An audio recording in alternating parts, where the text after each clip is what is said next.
Doctor کا نسخہ میں نے استعمال کیا، مجھے آرام آ گیا، آپ ڈریں گے میں نے استعمال کیا کہیں ری ایکشن نہ ہو جائے، اور میں نسخہ ان کا بتلاؤں گا جن کی شان ہے وہ کمال حسن حضور ہے کہ گمان نفس جہاں نہیں، یہی پھول خار سے دور ہے، یہی شمع ہے کہ دھواں نہیں۔ میرے آقا صلی اللہ تعالیٰ علیہ وسلم کی بارگاہ بے کسفنا میں ایک صحابی حاضر ہوتے ہیں، عرض کرتے ہیں یا رسول اللہ صلی اللہ تعالیٰ علیہ وسلم، میں قرض کے بوجھ کے نیچے دبا رہتا ہوں، تنگ دستی کا شکار ہوں، اپنی طرف سے میں نے بڑی کوشش کی کہ میرا قرض اتر جائے اور کم از کم 2 وقت پیٹ بھر کے کھانا ہی میسر آ جائے، لیکن بات نہیں بن سکی، اس لیے آپ کی بارگاہ میں حاضر ہو گیا ہوں۔ تو میرے آقا صلی اللہ علیہ وسلم نے ارشاد فرمایا میرے صحابی 3 کام تم کر لیا کرو۔ کتنے جی؟ 3 کام، تھوڑا سوچیے آواز۔ 3 کام تم کر لیا کرو، تیرے گھر میں خیر و برکت کی میں ضمانت دیا دیتا ہوں۔ صحابہ کرام علیہم رضوان ارشاد فرماتے ہیں ہم نے اس صحابی کو بڑا تنگ دست دیکھا، لیکن جب اس نے نسخے پر عمل شروع کر دیا تو رب تعالیٰ نے اتنا نوازا کہ اب وہ مدینہ شریف کی گلیوں میں جھولیاں بھر بھر کے خیرات کرتا تھا، دولت ختم نہیں ہوتی تھی۔ اچھا، میں تحدیث نعمت کے طور پر اپنی بھی بات بتلا دوں، میں نے جب یہ نسخہ سنا نا تو میرے بھی حالات کچھ ایسے ہی تھے۔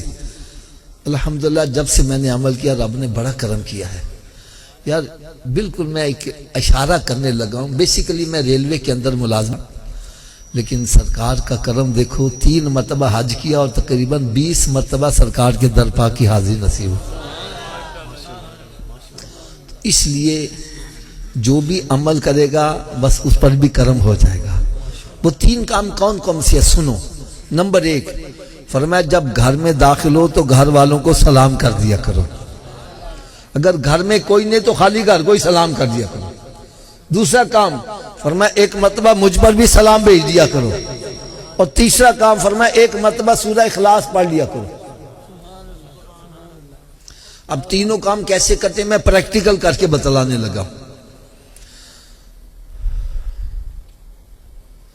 جیسے میں گھر میں داخل ہوا تو اونچی آواز سے کہتا السلام علیکم، پھر آہستہ سے کہتا الصلاۃ والسلام علیکہ یا رسول اللہ وعلی آلکہ واصحابکہ یا حبیب اللہ، بسم اللہ الرحمن الرحیم، قل هو اللہ احد اللہ الصمد لم یلد ولم یولد ولم یکن لہ کفوا احد۔ یہ کام مشکل ہے کہ آسان ہے؟ سبھی کر لو گے انشاءاللہ؟ آواز کم ہو گئی ہے۔ اچھا، آپ سب کے دل میں شوق تو پیدا ہوا کہ ہم کر لیں گے، لیکن آپ بھول بھی جاؤ گے، تو یاد رکھنے کا بھی نسخہ بتلا دوں۔ یاد رکھنے کے 2 نسخے بتلا دوں۔ پہلا نسخہ یہ ہے جو بھی ملے اس سے کہا بھائی تم ہی 3 کام کر لے گا، بھائی تم ہی 3 کام کر، بھائی آپ بھی 3 کام کر لیا کرو۔ جب آپ کسی کا بھلا چاہو گے تمہارا بھلا خود بخود ہی ہوتا چلا جائے گا۔ اور دوسرا نسخہ کیا ہے؟ آپ اپنے گھر میں داخل ہو گئے، بعد میں یاد ہو میں تے 3 کام کرنے سی، تو بھائی گھر سے پھر باہر آ جاؤ، پھر داخل ہو کے 3 کام کر لو۔ کیا بات ہے، کیا بات، 2-4 مرتبہ کرو گے پکا یاد ہو جائے گا۔ دیکھو یار نا ساڈے چک نا پنجابی جی کہندے نے جے ایک کام کرو بہتا فائدے ہون نا، کہندے ناکلے چوپڑیاں تے، اور یار سرکار دے نسخے تے عمل کرو تو دیکھو چوپڑیاں بھی ملن تے کنیاں ملدیاں نے۔ سلام کرو گے گھر والےاں نوں 10 نیکیاں سلام دیاں، درود و سلام پڑھو گے 20 نیکیاں او دیاں، تے ایک دفعہ سورہ اخلاص پڑھو گے 10 پارے تلاوت کرن دا ثواب بھی نال ملدا جائے گا۔